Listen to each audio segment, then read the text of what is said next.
Bom dia. Eu gostaria de trazer saudações da minha esposa. Ela não pode me acompanhar nesses dias, ela está quase sem voz, está numa crise de garganta desde segunda-feira. Então essa é a razão de não estar me acompanhando. Está preferindo poder tanto impedir que contamine outros, como ficar descansando para recuperar a voz. O que fazer para andar com Deus em tempos difíceis? Ontem nós já vimos, baseado no exemplo do profeta Abacuque, que devemos transformar nossas queixas, nossas tristezas em oração e que devemos esperar a resposta de Deus, reconhecendo que Ele está no comando, governando o mundo, que Ele pode usar qualquer pessoa ou povo para cumprir seu plano e que todo o mal será punido. E que enquanto então esperamos a resposta de Deus, nós nos agarramos às certezas e nós destacamos 3 certezas. Deus é soberano, Deus não erra e Deus ama o seu povo. E você apresenta também, enquanto agarra-se às certezas, apresenta suas dúvidas para Ele e continua esperando que no seu tempo Ele explique aquilo que você ainda não entendeu. O livro do profeta Abacuque nos conta esta experiência dele em momentos difíceis, quando sua fé entrou em crise. Ele vivia com o povo de Judá, ali em Jerusalém, e esse povo, que era o povo de Deus, que deveria andar em obediência a Deus, estava vivendo em injustiça, violência, opressão. Ninguém respeitava a lei de Deus, ninguém respeitava os mais fracos. O que mandava era o poder e o dinheiro. E ele clamou a Deus. E ele se dirigiu a Deus, ele colocou isso diante de Deus, implorando então que Deus fizesse alguma coisa. E até questionando por que Deus não estava fazendo alguma coisa. E Deus respondeu dizendo: olha, não se preocupe, eu vou levantar uma nação, a nação dos caldeus, a nação dos babilônios, eles chegarão aqui e eles vão executar minha disciplina com este povo. E essa nação, então, é uma nação também violenta, uma nação injusta. O meu povo vai experimentar também a injustiça e a violência.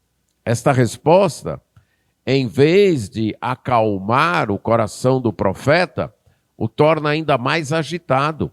Ele diz: mas como é que pode? O Senhor vai usar um povo pior para trazer a disciplina? O Senhor vai usar ainda um povo mais violento, mais injusto do que esse povo para trazer a disciplina? Mas enquanto ele colocava isso diante de Deus, ele também declarava suas certezas de que Deus era santo, Deus era eterno, Deus era a rocha que sustentava o povo, Deus era puro, e isso a ele dava a certeza de que o seu povo não seria totalmente destruído. E ele terminou dizendo: e eu então vou me colocar como um sentinela numa torre de vigia e vou esperar a resposta que Deus dará à minha queixa. E Deus respondeu, capítulo 2, versos 2 a 20, será o que nós iremos ler agora. Diz assim, capítulo 2 do livro de Abacuque, versos 2 a 20. O Senhor me respondeu e disse: escreve a visão, grava-a sobre tábuas para que a possa ler até quem passa correndo.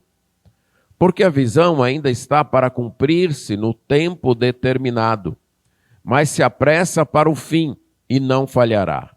Se tardar, espera-o, porque certamente virá e não tardará. Eis o soberbo, sua alma não é reta nele, mas o justo viverá pela fé. Assim como o vinho é enganoso, tampouco permanece o arrogante. cuja gananciosa boca se escancara como o sepulcro, e é como a morte, que não se farta. Ele ajunta para si todas as nações e congrega todos os povos. Não levantarão, pois, todos estes contra ele um provérbio, um dito zombador? Dirão: ai daquele que acumula o que não é seu, até quando? E daquele que a si mesmo se carrega de penhores. Não se levantarão de repente os seus credores, e não despertarão os que te hão de abalar? Tu lhes servirás de despojo.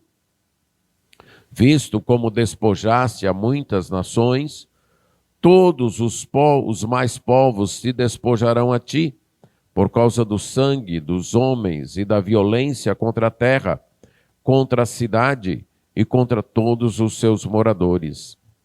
Ai daquele que ajunta em sua casa bens mal adquiridos, para pôr em lugar alto o seu ninho, a fim de livrar-se das garras do mal. Vergonha maquinaste para a tua casa, destruindo tu a muitos povos, pecaste contra a tua alma. Porque a pedra clamará da parede, e a trave lhe responderá do madeiramento. Ai daquele que edifica a cidade com sangue e a fundamenta com iniquidade. Não vem do Senhor dos Exércitos que as nações labutem para o fogo e os povos se fatiguem em vão? Pois a terra se encherá do conhecimento da glória do Senhor, como as águas cobrem o mar. Ai daquele que dá de beber ao seu companheiro, misturando a bebida ao seu furor, e que o embebeda para lhe contemplar as vergonhas.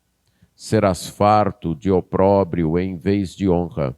Bebe tu também e exibe a tua incircuncisão. Chegará a tua vez de tomares o cálice da mão direita do Senhor, e ignomínia cairá sobre a tua glória. Porque a violência contra o Líbano te cobrirá, e a destruição que fizeste dos animais ferozes te assombrará. Por causa do sangue dos homens e da violência contra a terra, contra a cidade e contra os seus moradores. Que aproveita o ídolo, visto que o seu artífice o esculpiu, e a imagem de fundição, mestra de mentiras, para que o artífice confie na obra, fazendo ídolos mudos? Ai daquele que diz à madeira: acorda, e a pedra muda: desperta. Pode o ídolo ensinar? Eis que está coberto de ouro e de prata, mas no seu interior não há fôlego nenhum. O Senhor, porém, está no seu santo templo. Cale-se diante dele toda a terra. Vamos orar nesse momento.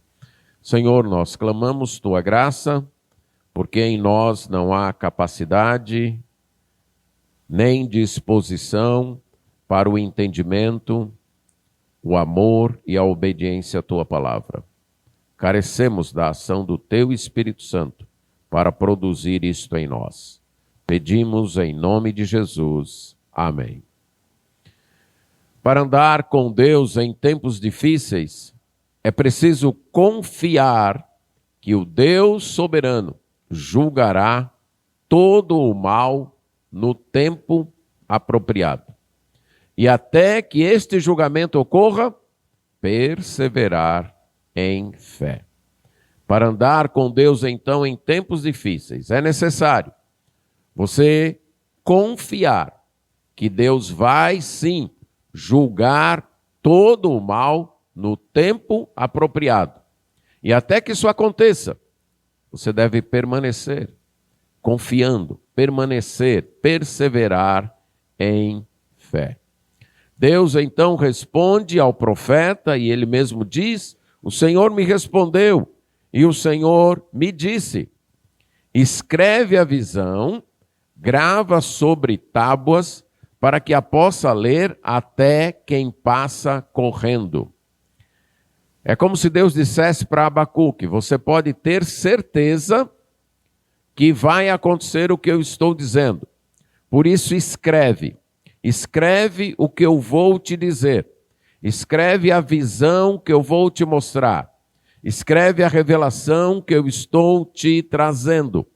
Grave-a em tábuas. Grave então em tabletes. Naquela época se usava tabletes de argila, onde se escrevia. As pessoas poderiam escrever num material que seria o mais semelhante ao nosso papel hoje, mas não seria o papel, chamado papiro, feito de uma planta. Poderiam escrever em peles de animais, que eles chamavam de pergaminho. Poderiam escrever também em pedras, em madeira, mas eles usavam também tabletes, placas feitas de barro, de argila, onde então escreviam. E ele diz, escreve isso aí sobre esses tabletes, sobre essas tábuas, e escreve de tal maneira que até quem passa correndo possa ler. Seria como se Deus dissesse, escreve isso num outdoor, escreve isso aí nas estradas, numa placa bem grande, num outdoor, para até quem passa de carro aí correndo possa ler. Na época de Abacuque, o entendimento disso seria, escreve de tal maneira que os arautos possam levar adiante, que aqueles que proclamam possam levar a mensagem adiante. Lembrando, na época não havia rádio, não havia TV, não havia internet. Então, quando um rei fazia uma lei, fazia um decreto, quando havia uma notícia que precisava espalhar para cidades, vilas e aldeias mais distantes, ele tinha alguns empregados chamados arautos, que eles iam então em cavalos, muitas vezes em burros, caminhando velozes e chegavam em cada lugar. Se naquela cidade havia então alguém com uma trombeta, com um chofar, eles tocavam, reunia a cidade e aquele arauto proclamava o decreto, proclamava a notícia. Aí ele ia para outra cidade e assim fazia. Então poderia ser que para Abacuque Deus estivesse dizendo, escreve em tabletes, e aí estes arautos irão com esses tabletes de cidade em cidade, de lugar em lugar, proclamando, para que possa ser lido até quem passa correndo, até quem vai levando a mensagem correndo, possa então ler isso. Escreve de maneira que os arautos que correm possam levar esta mensagem e anunciar a todos. Então esta foi uma ordem. Escreve para ela ser proclamada. Resumindo, escreve a mensagem para que esta mensagem seja proclamada para todos, para que as pessoas que levam a mensagem continuem lendo esta mensagem em todos os lugares. E por que você deve fazer isso? Porque a visão vai se cumprir no tempo determinado. Escreve, grava aí, proclama, deixa ela ser espalhada, porque o que eu estou dizendo para você, essa visão, esta revelação que eu estou trazendo para você, ela vai se cumprir. Essa visão que você vai escrever, ela vai se cumprir. Mas ela vai se cumprir no tempo determinado, no tempo designado. Ela vai se cumprir. Deus tem um plano. Deus já tem traçado o seu plano.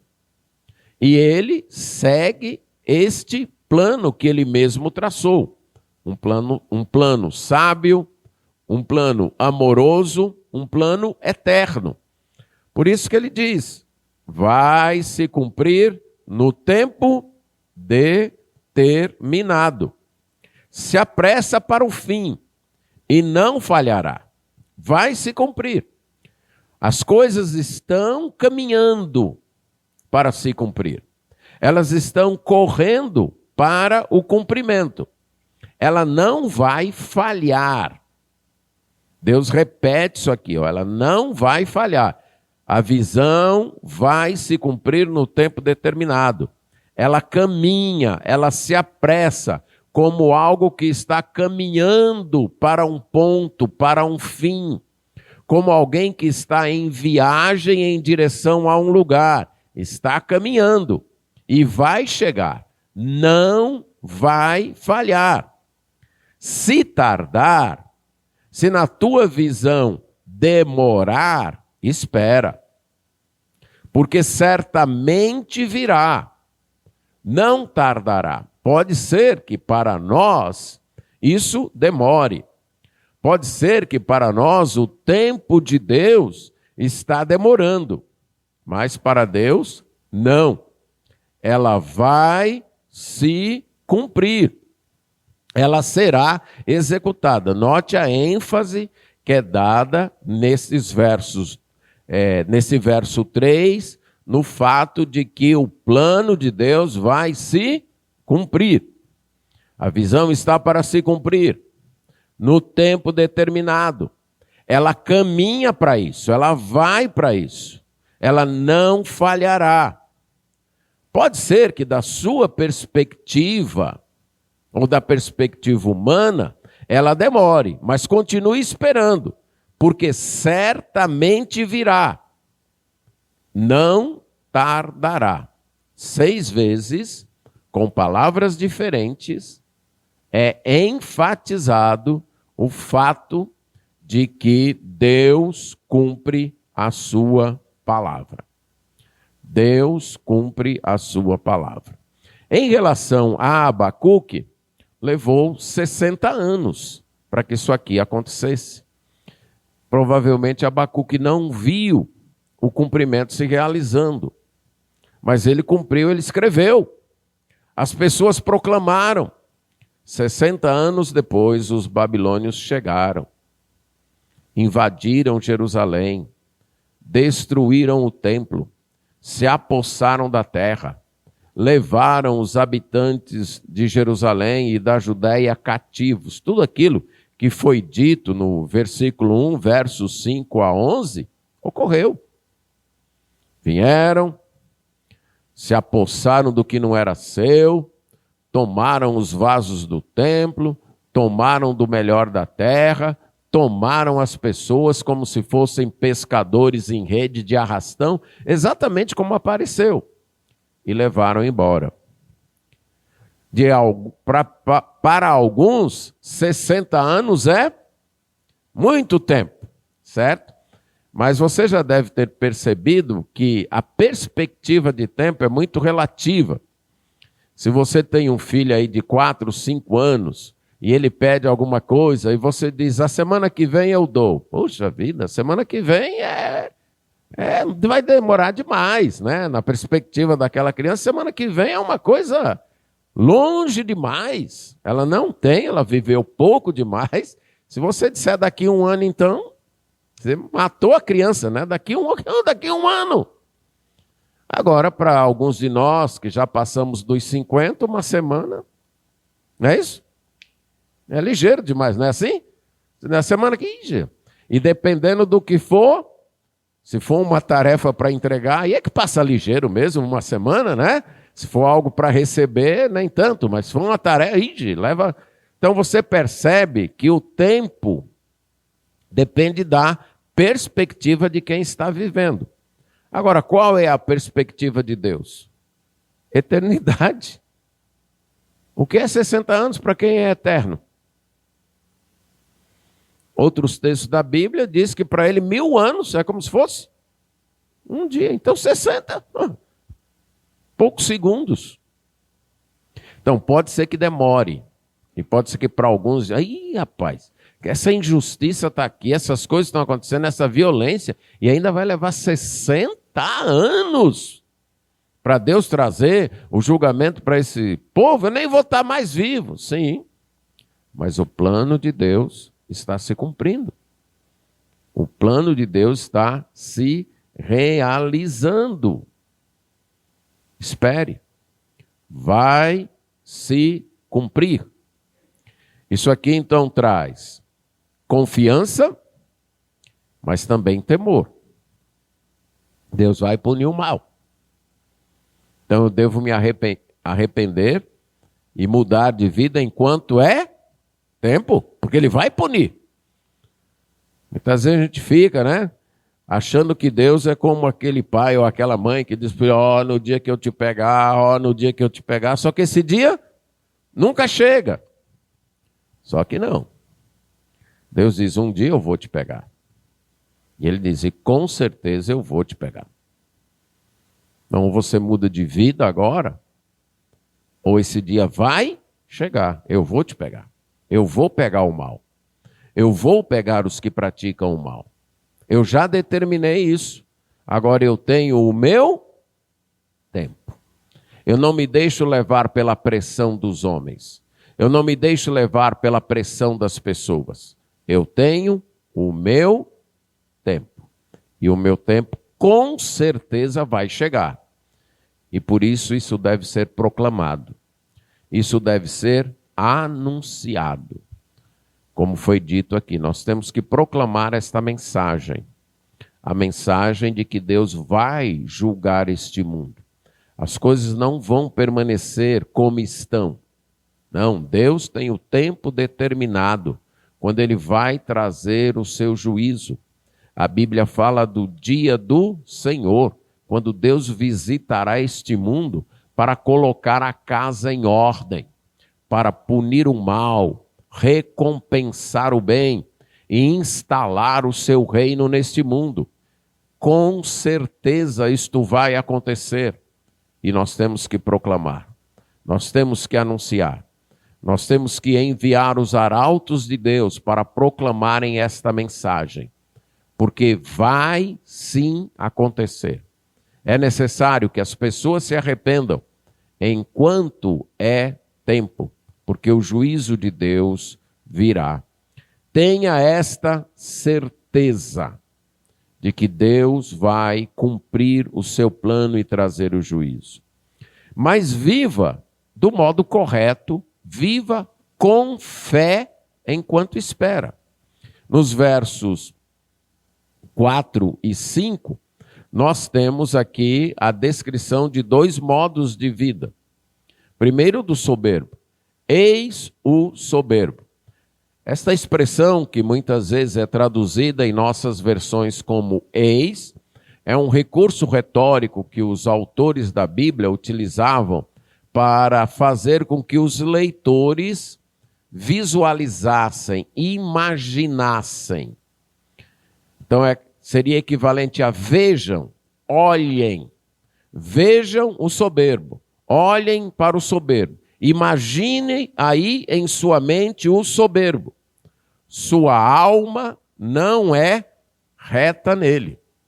O soberbo não tem uma vida de retidão, mas o justo viverá pela fé. Aqui nós temos um exemplo de duas linhas em paralelo de poesia hebraica, em contraste. O soberbo, vejam o soberbo, sua vida não é reta, sua alma não é reta nele. E o justo viverá pela sua fé. O contraste de soberbo é justo. O contraste de não ter uma vida reta é viver pela fé. Nós pensamos muito de soberba, de arrogância, nos relacionamentos entre nós. Fulano é soberbo, ele não considera as pessoas. Fulano é orgulhoso, ele passa pelas pessoas como se não fossem nada. Esta soberba que há entre nós é soberba secundária, resultante. A Bíblia condena essa soberba também, e o texto vai mostrar isso. Mas a soberba que a Bíblia tem em vista aqui nesse versículo, e em vários outros textos, é a soberba em relação a Deus. E o que é ser soberbo em relação a Deus? É não viver pela fé. É não viver confiando em Deus. Isso é soberbo. Por quê? Porque quando eu vivo sem considerar Deus, quando eu não vivo pela fé, eu estou confiando em quem, no final das contas? Em mim. E isso é soberba. Isso é soberba. Só para vocês ficarem cientes disso, lembra daquela parábola que Jesus contou de 2 homens que subiram ao templo para orar? Lembra lá em Lucas? O fariseu e o publicano. Então tinha lá o horário dos cultos, 9 da manhã, 3 da tarde, em Jerusalém, todo dia. Então eles subiram num destes cultos para orar. Tinha o sacrifício, tinha os cânticos, era oferecido o sacrifício no pátio, no altar de holocausto lá fora, tinha os levitas cantando, e depois do sacrifício, o sacerdote do dia, o sacerdote escalado, entrava para oferecer o incenso no santo lugar. O Santo dos Santos, só o sumo sacerdote uma vez por ano, mas no santo lugar. E naquela hora que o incenso era oferecido, as pessoas ficavam lá fora, os que estavam participando do culto, ficavam lá fora orando. A ideia de que da mesma maneira como aquele incenso subia, as orações deles, depois do sacrifício feito, também poderiam subir a Deus. Era algo então que eles imaginavam. Então eles estavam lá orando. E como é que o fariseu orava? Senhor, eu te agradeço, porque eu não sou como os outros homens. Eu sou diferente. Eu jejuo 2 vezes por semana. Eu dou o dízimo. Eu não sou roubador. Eu não sou adúltero. Eu nem sou como esse publicano que está aqui do meu lado. De fato, essa oração não é uma oração. É interessante que Jesus diz o seguinte, se você prestar atenção. Ele orava de si para si mesmo. Entende? Muitas vezes a gente pode pensar que está orando, mas não está. Está falando você mesmo, certo? Apresentando seus méritos. Eu faço isso, eu não faço aquilo. Eu deixo de fazer isso, mas eu passei a fazer aquilo e tal e tal. Já o publicano, Jesus diz, ele nem tinha coragem de levantar os olhos. Ele baixava os olhos e ele batia no peito. Esse bater no peito é uma expressão até hoje. Você pode ver algumas cenas na televisão, ali no Oriente Próximo, quando as pessoas estão tristes, elas batem no peito. Então era um modo cultural de expressar tristeza. Certo? Aquela cultura de expressar tristeza. Então ele estava triste. Né? E ele batia no peito. Ó Deus, sê propício a mim, ou faze uma expiação por mim, pecador. Lembra que o sacrifício tinha sido oferecido. A oração dele, ó Deus, que este sacrifício sirva como uma expiação, uma propiciação pelos meus pecados. Eu sou pecador. Eu não tenho nada a te oferecer. Eu só venho aqui pedir que o Senhor perdoe os meus pecados com base nesse sacrifício que foi feito. Aí Jesus diz que esse desceu justificado. Aquele não. Esse desceu perdoado. Aquele outro não. Aí Jesus diz, por quê?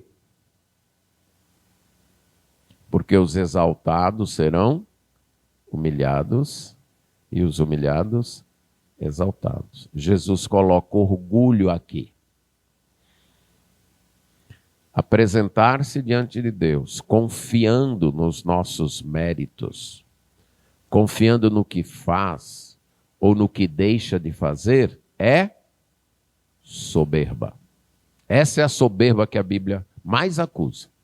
A soberba entre nós é resultado dessa. E aqui essa é a ideia. Eis o soberbo, sua alma não é reta nele. Ele confia em si mesmo. Ele confia no que faz ou no que deixa de fazer. Aí está a sua realização. Aí está a sua alegria.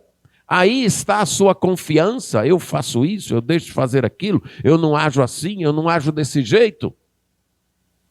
Sua alma não é reta nele. Não está certo. Não é correto. Porque o justo vive pela fé. Ele confia em Deus. Ele acredita em Deus. Ele espera em Deus.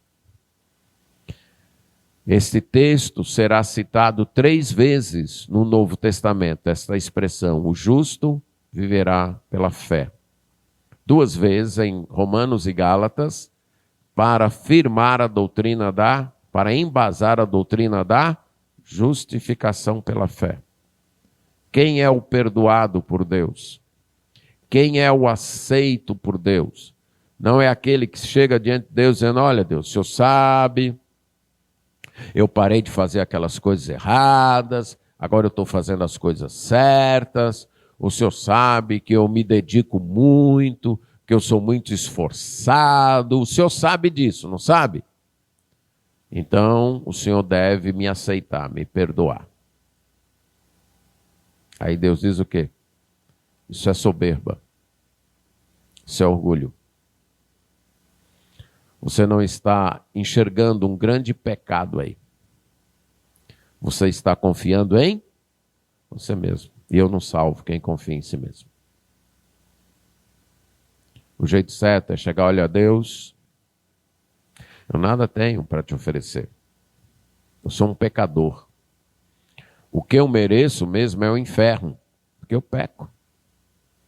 Agora eu clamo e peço que o sacrifício que Jesus Cristo fez na cruz expie os meus pecados. Pague pelos meus pecados. Cubra os meus pecados. E tanto Romanos como Gálatas, o mesmo autor vai dizer que quando isso é feito, os pecados são perdoados. Isto é justificação pela fé. Você não está confiando em você. Você não está confiando numa igreja. Você não está confiando numa religião. Você não está confiando num líder religioso. Você não está confiando no seu comportamento. Você está confiando única e exclusivamente no sacrifício do Senhor Jesus Cristo.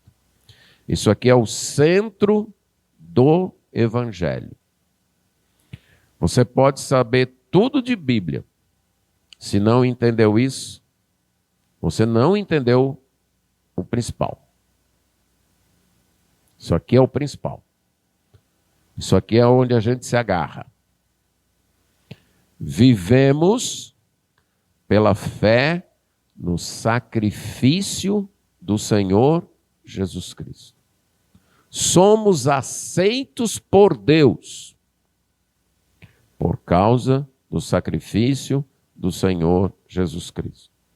Deus aceita esse nosso culto aqui por causa do sacrifício do Senhor Jesus Cristo. Deus escuta nossas orações por causa do sacrifício do Senhor Jesus Cristo. O compositor Estênio Marcius, ele tem um hino que ilustra bem isso. O hino é um sonho. E ele diz então que sonhou, que morria e chegava lá na porta do céu. E lá na porta tinha um anjo. Aí ele chega e diz, olha, eu quero entrar aí. Aí o anjo diz, mas por que eu devo deixar você entrar aqui? Procure aí nos registros antigos. Agora lembra que isso é poesia, certo? Mas uma poesia que expressa a verdade. E aí o anjo vai, procura, quando traz, que o anjo começa a ler, o anjo começa a ficar muito assustado. Aí o anjo mostra para ele e diz, olha, isso aqui foi a sua vida na terra. Muito obrigado, irmão. Isso aqui foi sua vida lá na terra? Aí ele diz, isso aí foi minha vida lá na terra. Como é que você, com uma vida dessa, quer entrar aqui no céu? Olha aí no fim, olha aí no fim. E lá no fim estava escrito com letras vermelhas, perdoado. Pronto. Essa é a chave. Essa é a chave. Escrito com a mão do rei em letras vermelhas, perdoado. Então imagine você chegando nos portões do céu e o anjo pergunta, por que você deve entrar aqui? Eu devo entrar aí porque eu fui muito bom lá na terra. Eu não fui perfeito, mas eu me esforcei muito. Onde eu podia, eu acertei. Eu ia para a igreja, eu ajudava, eu fui batizado, isso e aquilo outro. Aí, rapaz, aqui é muito caro e só isso aí não compra. Morar aqui no céu é caro demais. E só isso que você fez não é preço suficiente. Não, mas olha, mas eu mais acertei do que errei. Mesmo assim, não paga para você entrar aqui.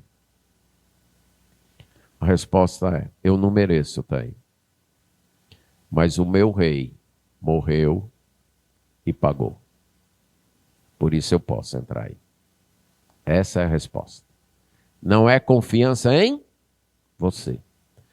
Cristianismo não é sobre o que você faz para Deus. Cristianismo é sobre o que Deus fez por você. Isso é cristianismo. Não é sobre o que você faz para Deus. E sim sobre o que Deus fez por você. Através de Cristo na cruz. Nesse momento, lá no céu, Deus está prestando atenção nesse culto. E Ele sabe, são pecadores. Aquele culto deles não é perfeito, está longe de ser perfeito. E Jesus ao lado diz, está longe de ser perfeito. Mas eu aperfeiçoei com a minha morte na cruz. Aí o Pai recebe. Entende isso?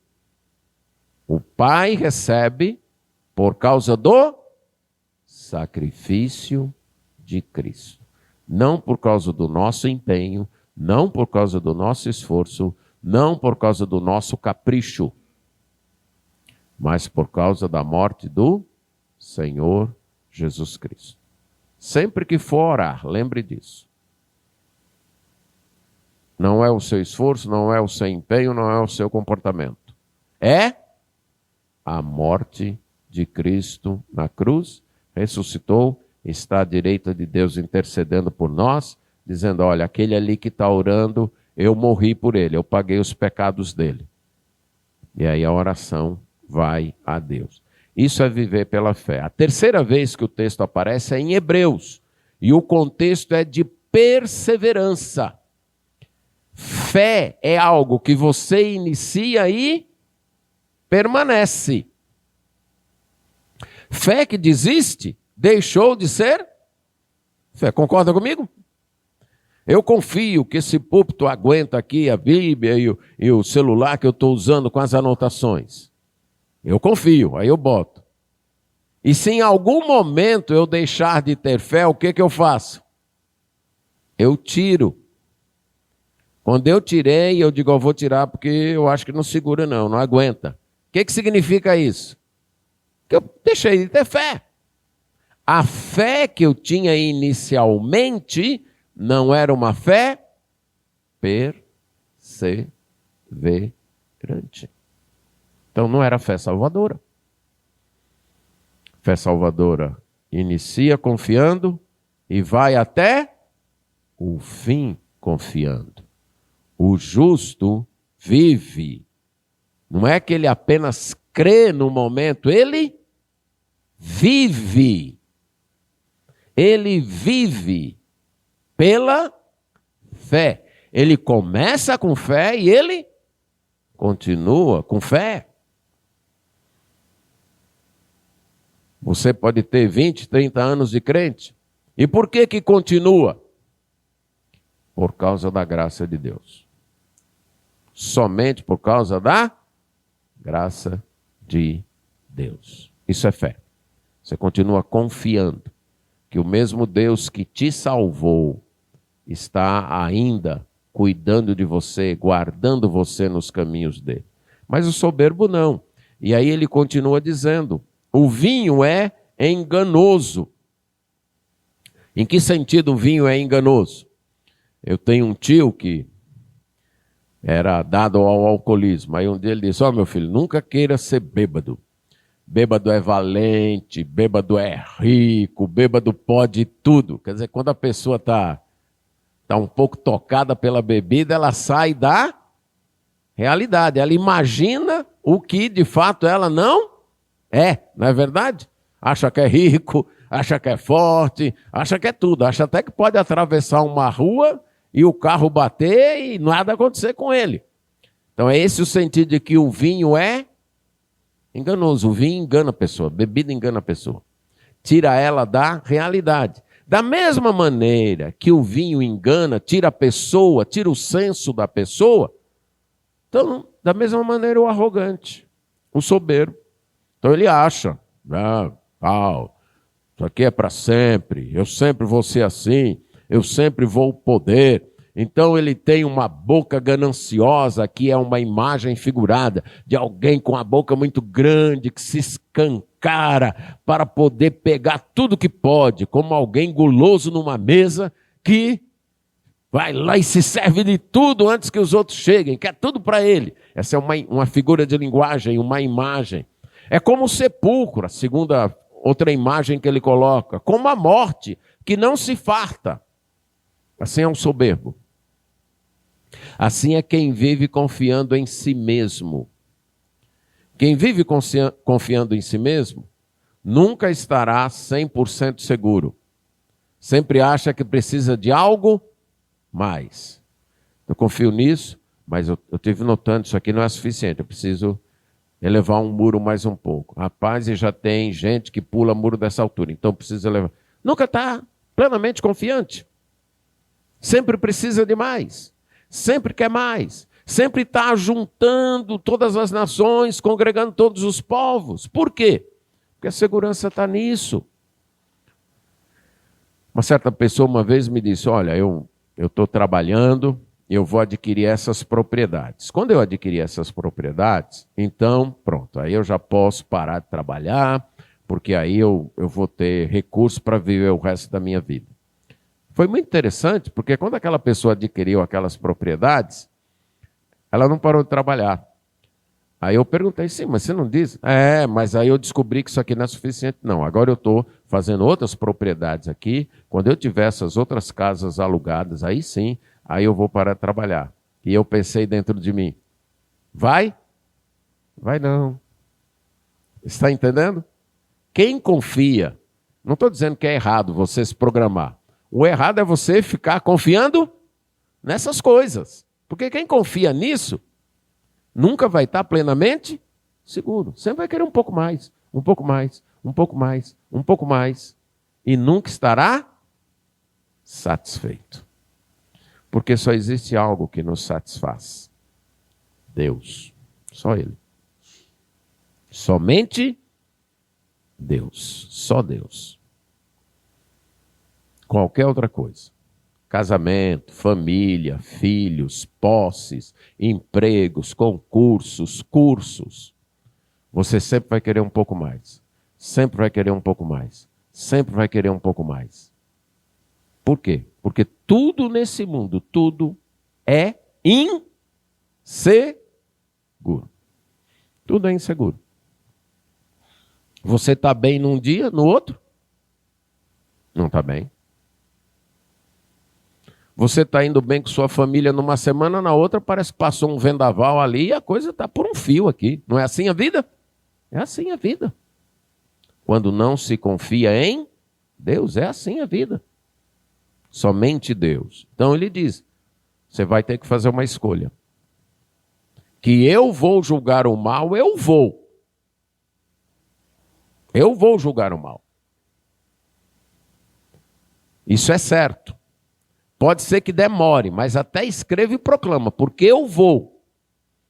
Agora as pessoas vão optar por uma de duas maneiras. Ou vão viver na soberba, na arrogância, confiando em si mesmas, confiando nos seus próprios recursos, ou vão viver pela fé.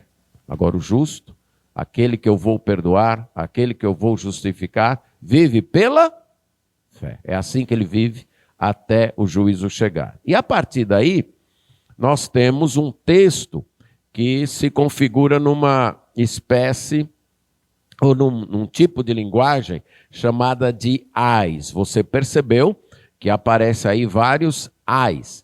Se você tem um certo contato com a Bíblia, você já percebeu estes ais em outros textos. Inclusive, Jesus usou isso quando ele falou, ai disso, ai daquilo. O livro de Apocalipse usa isso. Novamente, aqui nós estamos com um recurso retórico, um recurso literário de uma expressão que introduz oráculos que poderiam ser convocações, lamentos, advertências ou juízos. Então, ai de você. E poderia trazer uma convocação, um lamento, quando a pessoa morria, então um ai, porque ela morreu. Então aí é um lamento. Poderia ser uma advertência, um aviso. Olha, ai de você se eu te pegar. Ou poderia ser um anúncio de juízo. Então aqui nós temos, até o final do capítulo, estes ais separados por duas declarações da obra de Deus. Você tem os primeiros ais até o verso 14, onde fala da terra se enchendo da glória e do conhecimento do Senhor. Depois, mais 2 ais, e encerra-se com o verso 20, o Senhor está no seu santo templo, cale-se diante dele toda a terra. É interessante como o Abacuque era, de fato, um escritor que dominava bem a técnica da escrita. Muitas vezes a gente tem a ideia de que a Bíblia foi escrita assim ao repente, de qualquer jeito. Não. A Bíblia tem uma beleza literária muito grande. Eles escreveram a mensagem de Deus com arte, de forma artística. E você percebe que o primeiro ai vai iniciar com uma declaração antes de dizer o ai, e a mesma coisa no último ai, no verso 18. Então ele começa e termina da mesma maneira, e nos 3 ais centrais, ele então tem a descrição do ai, a consequência que é feito. Então, no primeiro, tem no início uma pergunta: não vão se levantar contra este soberbo, um provérbio, um dito. Então, isso aqui é descrevendo, vai ter um dito vai ser um ai. Qual é o primeiro ai? Ai daquele que acumula o que não é seu. Ai daquele que a si mesmo se carrega de penhores. Ai daquele que é ganancioso. Daquele que quer tudo para si. Daquele que usa de desonestidade, que usa de extorsão, que usa do engano, que usa do roubo. Então agora começa a descrição do juízo de Deus. Foi dito, eu vou trazer o juízo. Não se preocupe não, no meu tempo. E contra quem será esse juízo? Aí os ais vão dizer. Contra aqueles que são gananciosos, que querem tudo para si. Contra aqueles que roubam, que praticam extorsão. Aí o que vai acontecer com eles? De repente, os seus credores vão se levantar. De repente, vão despertar os que vão te abalar. De repente, que despojou, você vai servir de despojo. Verso 8. Você despojou muitas nações, o que a Babilônia fez. Então, muitas nações vão te despojar. Você derramou muito sangue. A mesma coisa vai acontecer com você. E é interessante que isso aconteceu. A Babilônia se levantou, fez o que fez, Deus a usou para trazer disciplina para o seu povo, mas depois vieram outros impérios, a Medo e a Pérsia, e fizeram o mesmo com a Babilônia.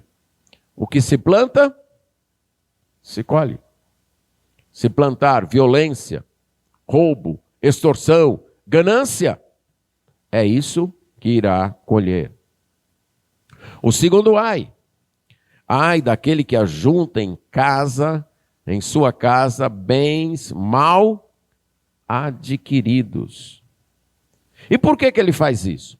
Para pôr em lugar alto o seu ninho, a fim de livrar-se das garras do mal. Entenda a figura de linguagem aqui. A pessoa junta bens mal adquiridos porque ele quer ter segurança. Ele quer fazer o ninho dele num lugar bem alto, onde ninguém possa chegar e roubar, certo? E aqui lembra o contexto em que eles viviam, muitas vezes de agricultura, onde algumas vezes quem viveu em áreas agrícolas de roça, tem uma árvore ali que o passarinho colocou os seus ovos, aí o que acontece quando o menino chega? Pega os ovos e leva embora.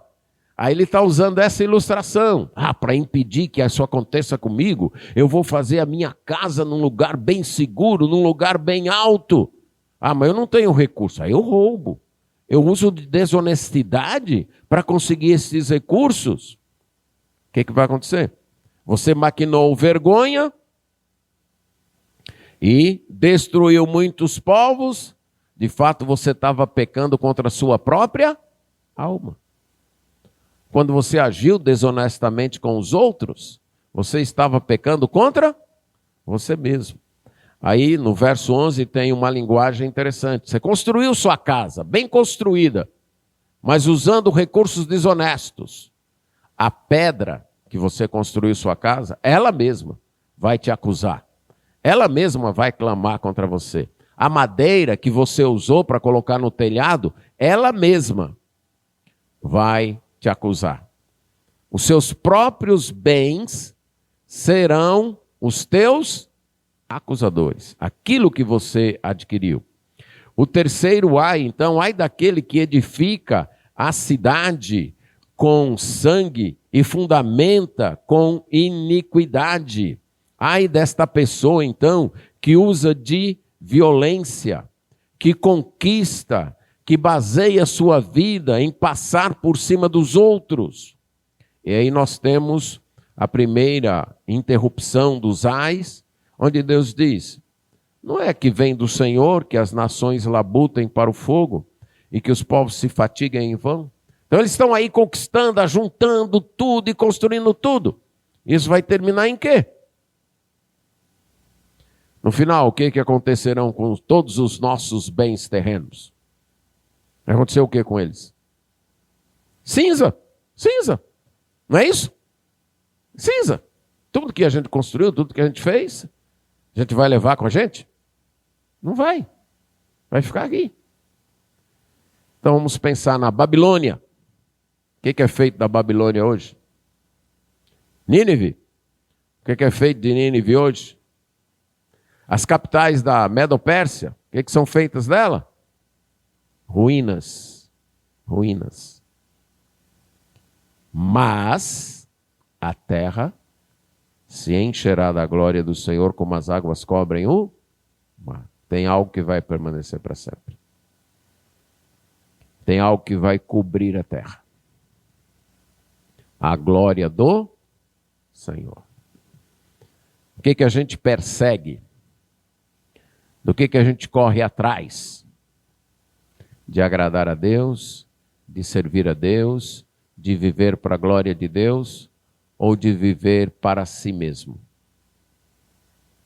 Viver para si mesmo, a vida vai terminar em cinzas, ruínas. Viver para Deus é participar de um reino que vai se estender por toda a terra. A glória do Senhor vai cobrir a terra como as águas cobrem o mar. Aí ele vem para o próximo ai. Ai daquele que dá de beber ao seu companheiro, e aqui usa a bebida, usa o vício para escravizar e dominar as pessoas. No caso aqui era bebida. Dava bebida para poder se aproveitar das pessoas, tirar sua roupa, contemplar suas vergonhas, usar o seu corpo. Hoje há outros vícios que há especialistas em dar para as pessoas, para aprisioná-las, para tomar o seu dinheiro, para escravizá-las em certos serviços. Estamos rodeados de pessoas que enriquecem fazendo isso aqui. Não com álcool mais, também com álcool, mas não só. Com drogas, dominam desde crianças, escravizam, viciam. E depois que elas estão viciadas, elas passam a ser deles, cumprir mandados, traficar e assim por diante. Isso está acontecendo. Deus está vendo. E um dia Ele vai julgar. Você será farto de vergonha em vez de honra. Você não terá honra, e sim vergonha. Você também será exposto à vergonha. E junto com isso, há algo muito interessante no verso 17. O Líbano, território que ficava acima de Israel, naquele tempo era uma floresta muito exuberante. Tinha cedros, que alguns estudiosos dizem que alguns destes cedros tinham até 12 metros de diâmetro e 30 metros de altura. Hoje não tem mais nada, é quase tudo deserto lá. E os impérios que chegavam acabaram com esta floresta. A Babilônia mesmo mandava derrubar para levar para a Babilônia, para suas construções, para fazer painéis de madeira e assim por diante. Destruíram a floresta, e destruindo a floresta, destruíram também os animais. Foi uma violência contra a terra. É interessante, a Bíblia tem uma preocupação também com a ecologia, com o que se faz com a terra. A terra não é nossa. Nós vivemos nela de aluguel. A terra é de Deus. E a maneira como nós tratamos a terra, Deus vai pedir contas. E aqui é dito, Ele iria pedir contas. O último ai é contra a idolatria. E começa do mesmo jeito que começou o primeiro, com perguntas. Antes de pronunciar o ai. Que proveito o ídolo? Que proveito ele tem? De fato é uma mentira. São mudos. Então ai daquele que confia nisso e diz, ora, reza para madeira, para pedra, dizendo, me ajuda, desperta, acorda. Ele pode estar até coberto de ouro e prata, mas não tem fôlego. Não é nada. Mas o Senhor não. O Senhor está no seu templo. Toda a terra deve reverenciar. Deus está agindo. Deus tem um plano. Deus vai julgar o mal. No tempo dele. Na hora dele. No tempo que ele tem marcado. Pode ser que enfrentamos momentos difíceis hoje. Mas enquanto enfrentamos momentos difíceis, nós lembramos, Deus vai julgar o mal. No tempo dele. E eu tenho mais é que andar pela fé. Viver pela fé. Evitar este comportamento que ele vai julgar. Evitar ser uma de alguém sobre quem foi pronunciado esse ai. E continuar confiando em Deus. Não permitir que as dificuldades destruam minha fé. Não permitir que os momentos difíceis façam com que minha fé se torne vazia. Não permitir que as opressões, que as tristezas, que as tribulações me arrastem, mas perseverar em fé, sabendo, Deus está no seu santo templo. E um dia a glória do Senhor encherá toda a terra. E é nisso que nós vivemos, em esperança, confiando a um Deus que está governando. Um dia ele vai julgar o mal. E um dia sua glória encherá toda a terra. Confiando nisso e proclamando esta mensagem, é que nós andamos com Deus em tempos difíceis. Amém.